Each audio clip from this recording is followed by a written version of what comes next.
good, everybody? It's your boy Harvey back again, and I know you've missed me for the past 2 or 3 weeks, but as always, I like to take my time and think and decide and pray about the videos that I post. And this video is one that I had to really think. Do I want to open up about it? Do I really want to speak on it? Do I really want to talk about it? Do I really just want to mention it?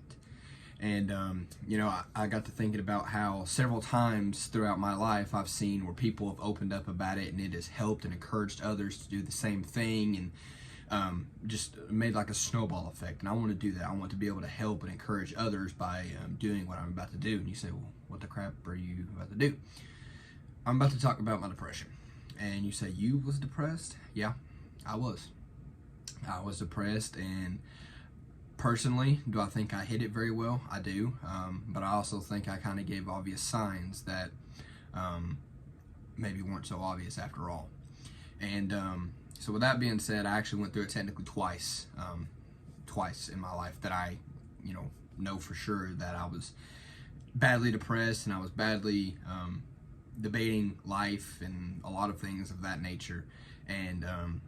And by all means, before I continue, if this is a touchy subject for you, if this is something that it bothers you to talk about, then please cut the video off now. I don't want to make nobody upset. I don't want to make nobody, freak out or whatever that case may be. If this is a touchy subject for you, then please, I'm begging you, just cut the video off right now. And no, I'm not going to get exactly graphic. There's nothing like that. But if it bothers you, then I beg you, please just turn it off now. So by now, maybe the ones who were going to turn it off have turned it off, and those that are going to stay, here's my story. So I was 16 at the time because I just started driving. I wasn't long after, and I went through. I was junior year in high school is when it was, to give you more of a time frame. I had just got broken up with by a girl, and I was so angry. And you say, well, you got depressed over a girl? No, it wasn't that. This is where I'm about to tell you, people, it was much more than a girl breaking up with me. It was much more than that. This was anger at God. Just being honest. It was anger at God. Because I thought this girl, I'd prayed about it, and I was just young. I hadn't accepted my calling to preach. Didn't even know I was going to preach yet. I was just still kind of young, and a young Christian who wasn't exactly, I don't know the words to use, but he was just kind of new, so to speak. I got saved in 7th grade and kind of rededicated his life into sophomore year. So I kind of was new again. I was, trying to learn some things, trying to not go back to the backsliding ways that I did after I did in 7th grade. So I was still new to that stuff. And I didn't understand a whole lot of things that I do now. And she broke up with me. I was mad at God because I thought, God, what the heck? Like, I thought this girl was, lined up with what I liked, what I believed, and so on and so forth. And, that made me mad. I mean, I'm talking furious at God. I didn't want to go to church because I didn't want to hear about him. I didn't want to talk about him. I didn't want to mention his name. It got to the point where I didn't even want to pray to him because I felt like I was wasting my time, And I felt like I was wasting my time because, not only after she broke up with me, it seemed like one thing after another in my life just kept going bad and kept going wrong.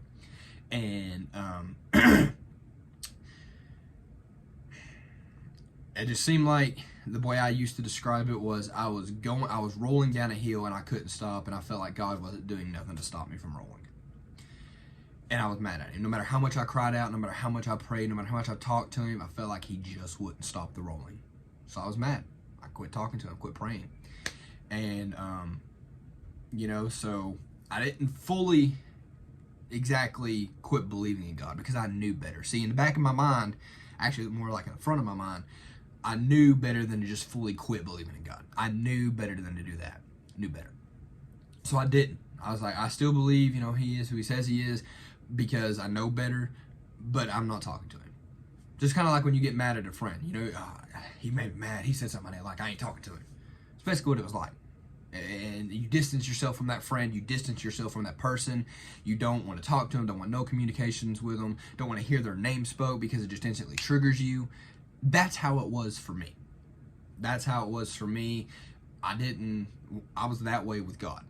Okay? I didn't like going to church. I hated going to church because I was like, oh, they talk and sing about the goodness of God, but why in the world am I still rolling down this hill and he not stopping me? Felt like he hated me to an extent. And it got to the point where if you think the devil will not talk to you in an audible voice, you're dead wrong.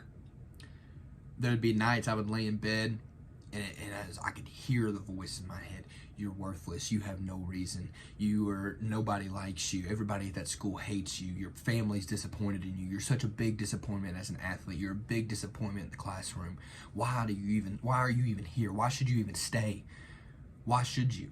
And it was just a reoccurring thing every single night. It got to the point where I didn't want to sleep. I couldn't go to sleep because of that voice I knew was going to be there. And it was scary. But at the same time, in my depressed mind, I was thinking, man, but it's true. I do disappoint my family. I am hated at that school. I'm a disappointment on the football field. My friends don't like me. They were so true to me. Because, see, that's what depression will do. Depression will take lies and make them your truth, because that's just how the mind works on the depression, or at least that's how mine did. I know depression can be different for everybody, but I'm just speaking from my perspective. It turned every lie into truth. Okay, so if someone told me, man, you had a bad game that night, which this was after football season, but I'm just using the example. Man, you had a bad game that night. You had a bad game Friday night. In my head, I'm thinking, yeah, I guess I really am a disappointment on the football field. I'm really not a team leader. I'm really not this. I'm really not that. And it would just snowball with stuff like that, just because that's how my mind was. That's just how depressed I got. And, I was dealing with it, and just things after the stuff in the family started to go wrong, stuff in the classroom, stuff with my friendships that I had built at that new school started to go wrong, and they just all literally was going downhill. And once again, I was like, God, where are you?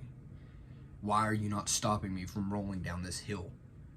I'm screaming out your name, but you will not stop me. So I continued to be mad, and it just seemed like nobody would notice. Nobody was noticing. I mean, I know you could tell a little bit that maybe I seemed angry a lot. I was quick to snap. I was quick to respond. I was quick to, put my 2 cents in and absolutely roast somebody, so to speak. I was firing at the wheel. I was just letting everything and anything out at the moment. And at one point, my 2 best friends at the time, Gavin and Travis, shout out you two, and I felt like they were all I had for a moment, until I didn't feel like that anymore. And it wasn't nothing they did, okay? When I tell you this is just how my mind was, this is how my mind was. The people who I thought was on my side, I eventually thought to be against me, to make me think I was stupid for being hurt, to make me think I was dumb for, being broken. And like I said, it was nothing they done on purpose. Nothing they done. Nothing anybody done on purpose. It was just the smallest thing that was said. My mind took it and twisted it and absolutely made it the biggest lie that I turned into a truth. That's how my depressed mind worked. It got to the point where I'll never forget it. I had sent my friends a text message that morning. Sent Gavin and Travis a message that told them I loved them and told them I thanked them for being in my life and thanked them for everything they'd done and the memories we had made. And you were thinking, I know where this is going. You're exactly right. Texted them and told them that, and throughout the day I kept waiting on some type of response. I kept waiting on I love you too, or I love you too, bro, or something like that. Never got nothing. They did not answer me back that whole day. And that, to me, was just the final straw. I was like, nobody really does love me. Nobody's really going to miss me if I'm gone. So I decided that, because football workouts were going on Monday, Wednesday, Friday. And I had therapy because I messed up my knees. I had therapy Tuesdays and Thursdays.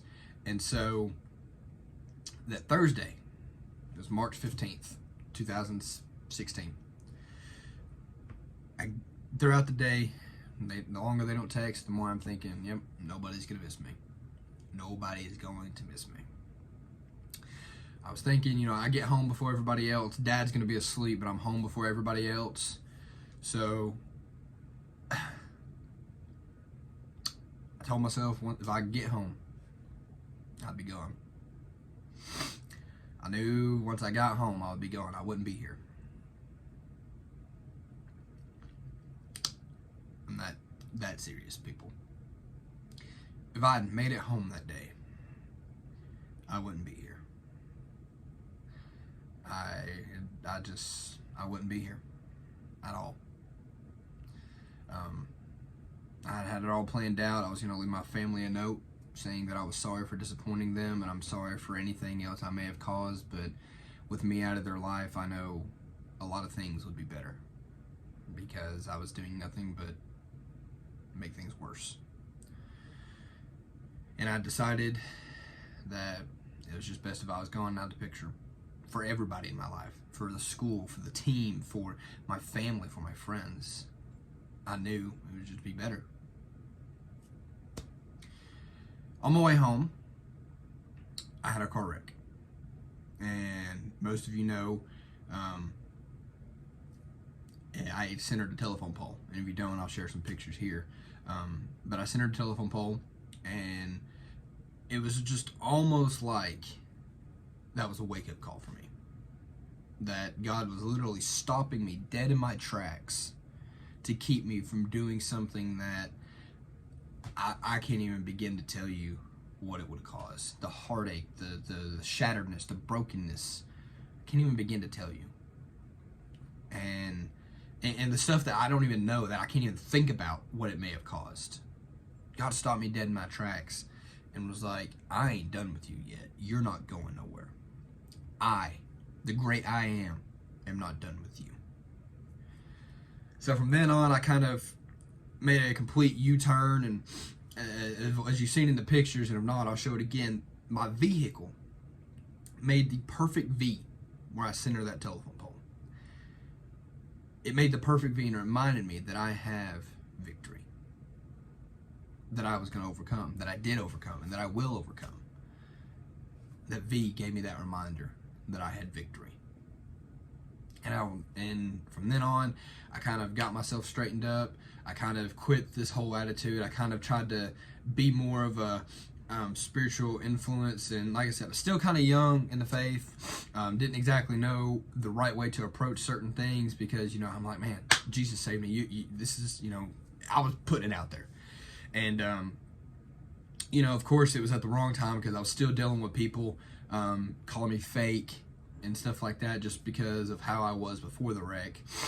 People were calling me fake, and people were saying I wrecked my truck on purpose and things of that nature. And people were saying I was going around saying Satan told me to wreck my truck and all those things. And I was just fighting a whole bunch of stuff, even more than before I had the wreck.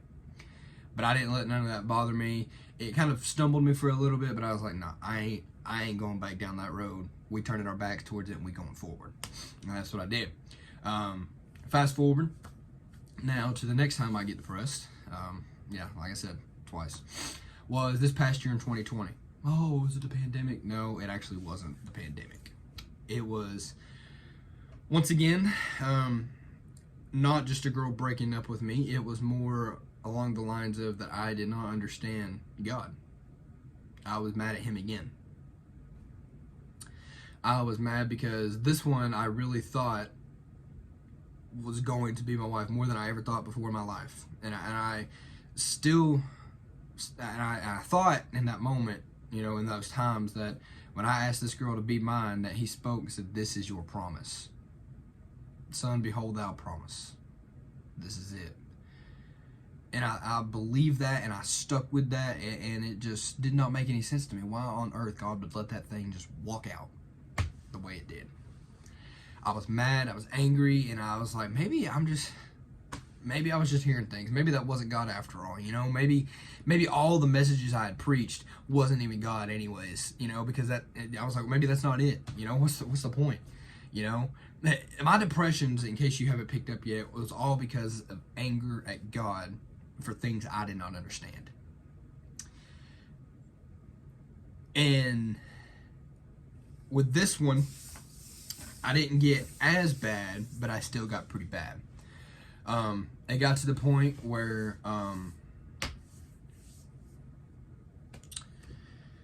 one day on my way to class, because I didn't want my family to know I was going down that road. Because here's the thing. Nobody knew I was that depressed and that close back in high school. I didn't tell a single soul how close I was to not being here. Because I didn't want nobody to worry anytime I got upset. I didn't want nobody to worry that I was going to do it. I wanted nobody to I just wanted everybody to not worry about that. So nobody knew, okay? And most of you still didn't know up until this video, okay? So nobody knew. And I didn't want nobody to know I was going down that way again. So I got to school one day, had a little bit of time, and I called the suicide hotline. I did. I wanted to see exactly what the heck it was, and maybe they could help me figure some things out. Well, they were like, maybe you should. They recommended I go to a clinic and get evaluated. It was for free, so any of you guys who think you want to call it, you call it, okay? Because it might work for you, but it just didn't work for me, okay? If you think it's gonna help you, please call it, okay? There's no shame in calling it. I'm going to tell you this now. There's no shame in calling that number, okay? And anything I say negative towards them, that was just because, number one, my depression, and it was just because that wasn't what I felt would be helpful to me. So if you feel the need to call it, please, I'm begging you, call it. Call that number. And so I called them. I just didn't feel like it helped much. So I didn't know what to do. I went and drove. I didn't go to classes that day. I just went and drove. I made my way back home. Or not all the way back home, but I was going towards home. But I was like, man, if I go home now, they're going to ask why I'm home so early when I had 2 classes. That would make me gone, for a good part of the day. They're like, why? I didn't want nobody asking me why I was back so soon. So I went and parked where I could get a good view of the river. And for a brief moment, in my head, something told me like, man, you could drive off into that thing and wouldn't nobody ever find you. You wouldn't have to worry about nothing. It'd all be over, it'd all be done, and you wouldn't have to worry about nobody seeing you like that. Thought about it, and I was like, no. I was like, I can't do that. I can't. And I fought with it for a minute. Finally something said, open up YouTube and look up preaching. Look up a type of preaching. So I went and I looked up, and this message by Stephen Furtick was one I stumbled upon. It's called "This Isn't What I Pictured." This isn't what I pictured. It was a good message. It was a Christmas message. I didn't know it at the time, but it was a good message, and it helped get me thinking right. It helped me get me thinking again. And I was reminded I had my Bible in my backpack because I always carried my Bible to school with me, or to classes with me. I had my Bible in my backpack, so I got my Bible out and I kept along with him. Wherever he turned, I turned. Wherever he referenced, I went and referenced. And that kind of kept me from thinking those things.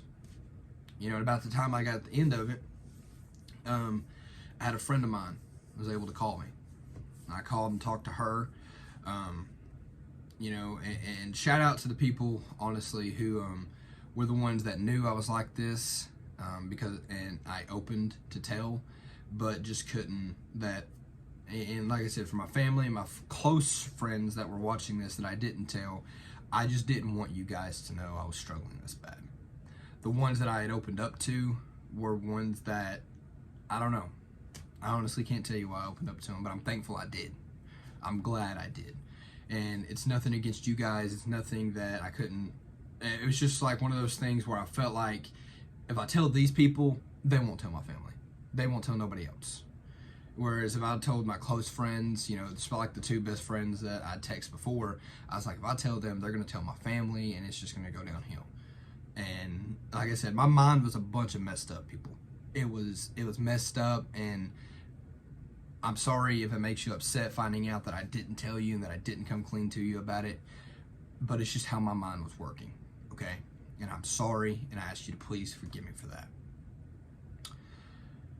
Anywho, I texted her, and I basically had a small group of 3. They didn't know each other. They knew of each other because I had mentioned telling, the same thing to them. And they kind of helped too.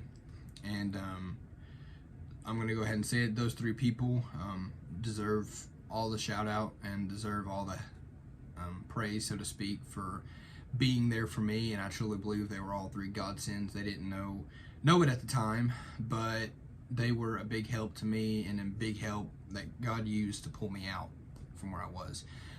Those people are Miranda Graham, Megan Coleman, and Kylie Renee. Oh, that was her middle name. I am so sorry, Kylie. Kylie Byers. That's just what I've got in her phone, or my phone is her name. But Kylie Byers. And that's not in any specific order. You 3 I opened up to. You 3 helped me, and just was there for me. And I thank you guys so much for that. But anywho, so I'm starting to deal with it. I'm kind of mad at God, mad at everybody because of the situation. And so I just kind of start shutting things off.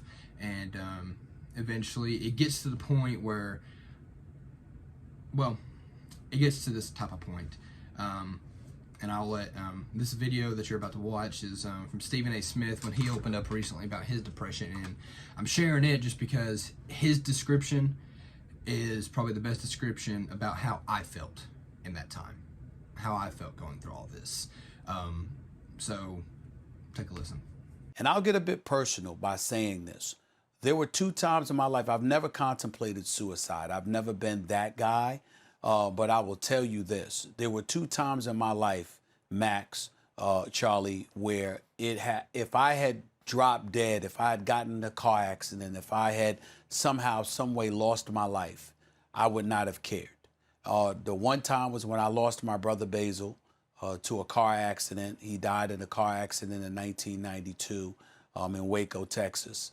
And I was incredibly devastated. And I remember probably the most irresponsible thing I've ever done in my life was that I got in my car and I was speeding down a literally main street in the middle of the night in High Point, North Carolina, going about 90 to 100 miles an hour. And I ran through like 7 straight red lights. I don't know how I didn't get pulled over by the cops. I don't know how I didn't cause an accident. Thank God I didn't hurt anybody. I didn't hurt myself, and I certainly thank God I didn't hurt anybody else. But I just wanted to die. I really did when I lost my brother, because that's how devastated I was. So that's how I was. I wanted to die, but my perspective, I wanted to die, but I was too afraid to do it myself. I knew I wasn't chicken enough. I knew I wasn't man enough to do it myself, but I did want to die. I was careless.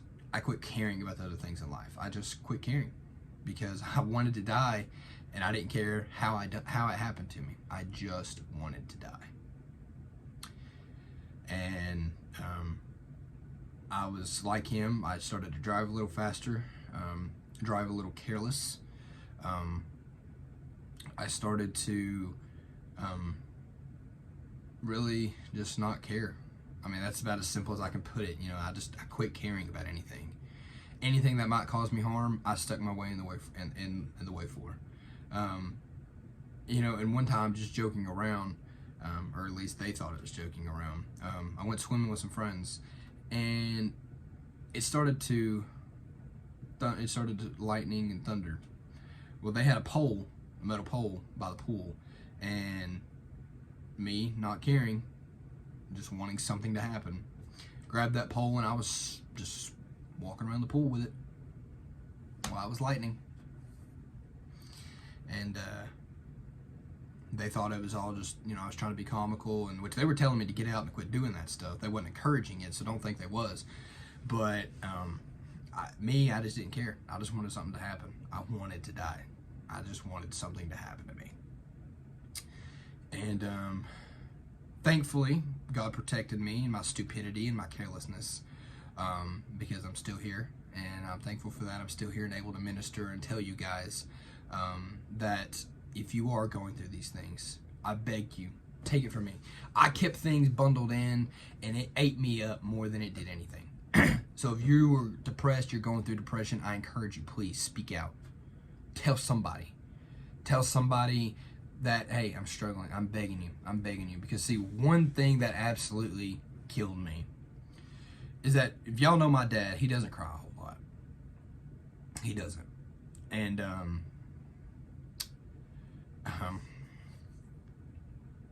when my dad cries, it gets to me. And you say, well, when your mom cries, it does. It hurts my heart when my mom cries. But to see my dad, a man who does not let things bother him, it does not, and he'll tell you stuff don't bother him. A man that I know is hard-hearted. It's hard to get through his heart. Get through to his heart. And one of the things that killed me the most, that realized I should have never kept things quiet. Me and him went for a drive, and he talked to me, and he asked me straight, was I going to kill myself back in high school? And I told him I was. I told him, well, like I told y'all, my plans. And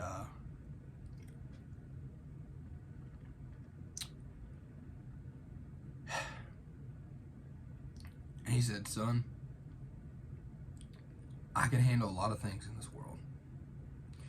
He said, I could handle you being in a full body cast in a hospital and being able to move nothing but your eyeballs. But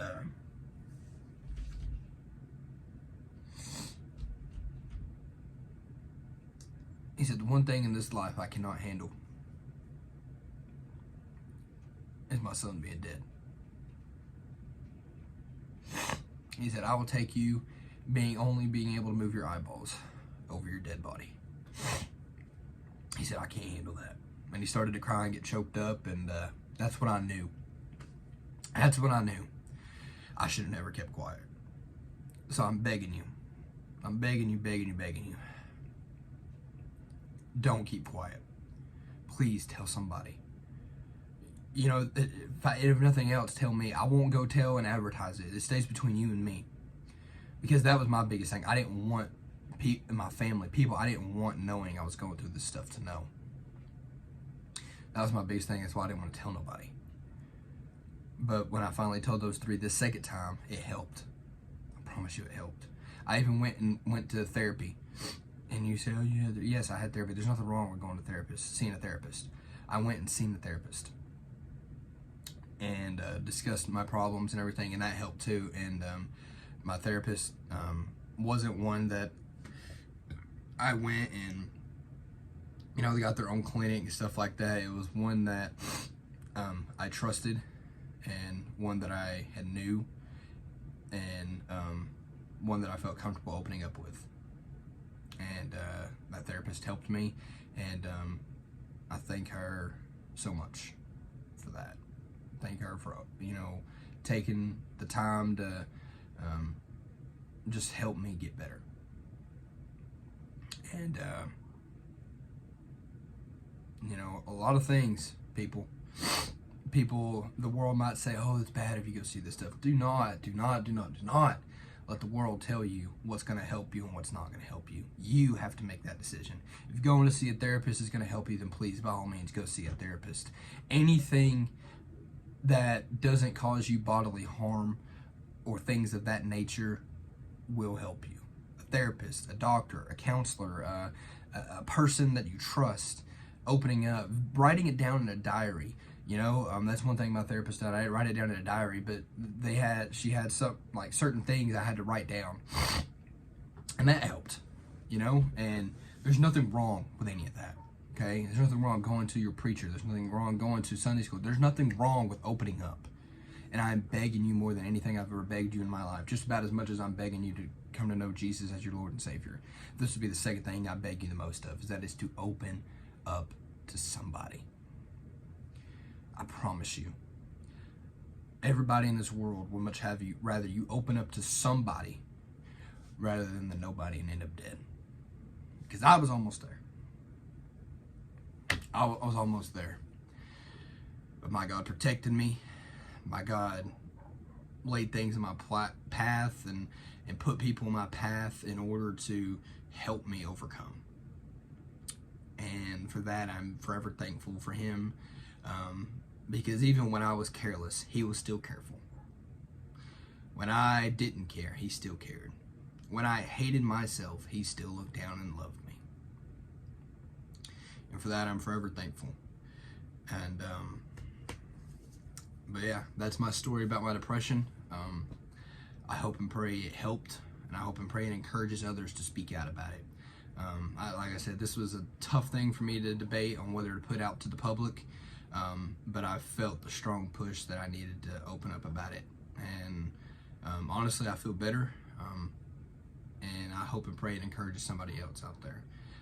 I don't want no clout from this. I just want to help somebody. So if you're going through depression, you're more than welcome. Contact me. I won't tell nobody if you ask me not to, so on and so forth. Just open up to somebody. Open up to somebody. I'm begging you. Please open up to somebody. And so I hope and pray it helped and encouraged somebody to do the same.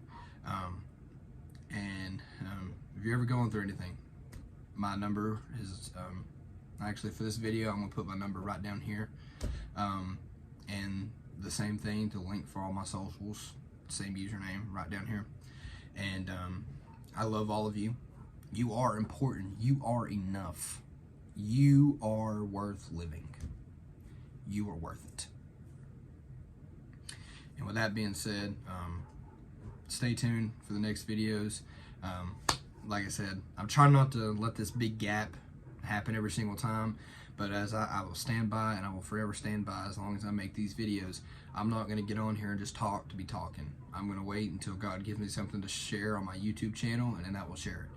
Whether it's the impression to do another video like this, whether it's the freedom to, make another story time to give you guys a laugh, or whether it's something I want to sit down and help you guys learn about. But with that being said, that's all I got for this video. I know it was longer than usual, so I'm going to wrap it up. No preaching announcements from entertainer. But yeah, please, by all means, like and share this video so others may be encouraged to speak out and everything. So with that being said, please speak out. I love all of you. You are worth living. You are important, and you matter. I love y'all. God bless.